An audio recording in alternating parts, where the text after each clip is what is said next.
CCTV merekam layar hitam selama 24 jam penuh. Bayangkan, sebuah ruang bawah tanah yang dilindungi oleh sistem keamanan paling mutakhir di dunia. Kombinasi sensor panas, deteksi seismik, pengunci magnetik, dan sistem alarm yang terhubung langsung ke kepolisian Belgia, tiba-tiba menjadi tempat di mana 900 juta dolar Amerika dalam bentuk berlian, emas, dan uang tunai lenyap seolah ditelan bumi.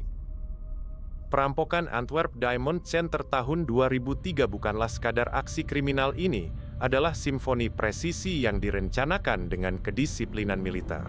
Leonardo Notarbartolo, otak di balik operasi ini, tidak menggunakan senjata api. Dia tidak menggunakan kekerasan. Dia menggunakan kunci, kode, dan yang paling penting kesabaran yang tidak masuk akal.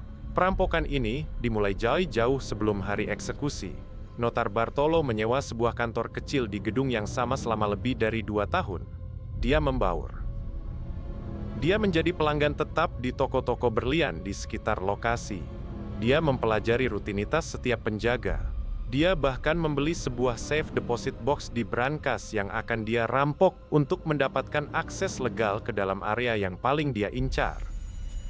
Dalam dunia keamanan tingkat tinggi, musuh terbesar bukanlah peretas, melainkan orang yang sudah berada di dalam sistem tanpa kita sadari. Selama 18 bulan, timnya bekerja membangun replika brankas Antwerp Diamond Center di sebuah gudang rahasia di pinggiran kota. Mereka melatih tangan mereka hingga kebal terhadap sensor deteksi gerakan. Mereka mempelajari frekuensi sinyal seismik agar lantai tidak mendeteksi langkah kaki mereka. Saat malam eksekusi tiba, mereka bukan sekadar perampok, mereka adalah teknisi yang sedang melakukan perbaikan darurat. Mereka menggunakan semprotan gas untuk menutupi sensor panas. Mereka menempelkan lem khusus pada detektor seismik agar getaran sekecil apapun tidak memicu alarm. Yang paling jenius adalah penggunaan pita perekat sederhana pada kamera pengintai. Mereka tidak merusak kamera tersebut. Mereka hanya menutupinya dengan selotip yang dipotong sangat presisi, agar sistem tidak menyadari adanya kegagalan fungsi. Masuk ke dalam brankas adalah satu hal, tapi membuka 123 dari 160 brankas deposit secara sistematis adalah level yang berbeda. Mereka memiliki daftar prioritas. Mereka tidak mencuri semua yang ada di sana, mereka hanya mengambil apa yang bisa dibawa dengan cepat tanpa meninggalkan jejak sidik jari. Mereka menggunakan metode yang disebut looping pada rekaman CCTV, menyuntikkan feed video kosong ke dalam sistem agar monitor penjaga tetap menampilkan ruangan yang terlihat normal. Selama proses ini, Notarbartolo dan timnya tidak terburu-buru. Mereka bahkan sempat makan siang di dalam ruang brankas yang bernilai hampir $1 miliar itu. Ini adalah ketenangan yang menakutkan. Saat matahari terbit, mereka keluar dengan tas penuh permata, melewati semua pos keamanan tanpa satu pun alarm yang berbunyi. Investigasi dimulai beberapa jam kemudian ketika pemilik toko pertama datang dan menemukan pintu brankasnya terbuka dengan rapi. Tidak ada paksaan, tidak ada ledakan. Hanya kehampaan. Polisi menemukan sebuah tas berisi sampah di dekat lokasi, dan di sanalah keberuntungan mereka berakhir.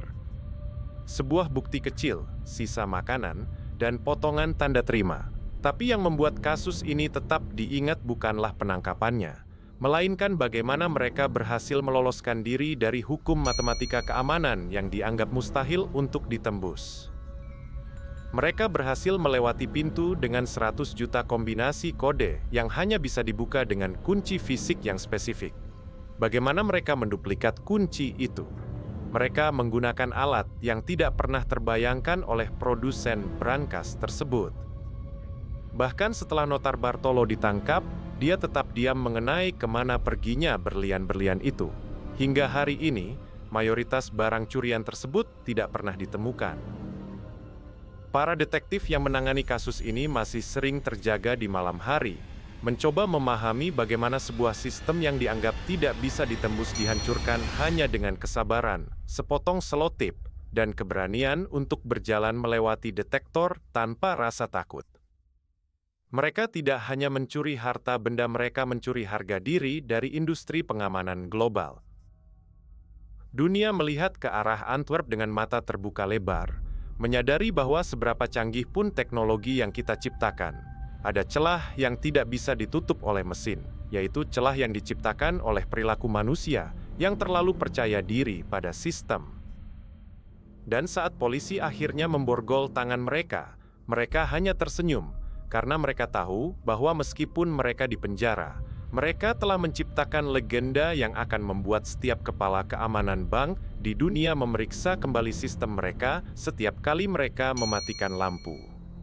Ini bukan sekadar perampokan, ini adalah demonstrasi bahwa di balik setiap kode digital terdapat manusia yang bisa dimanipulasi. Dan karena itulah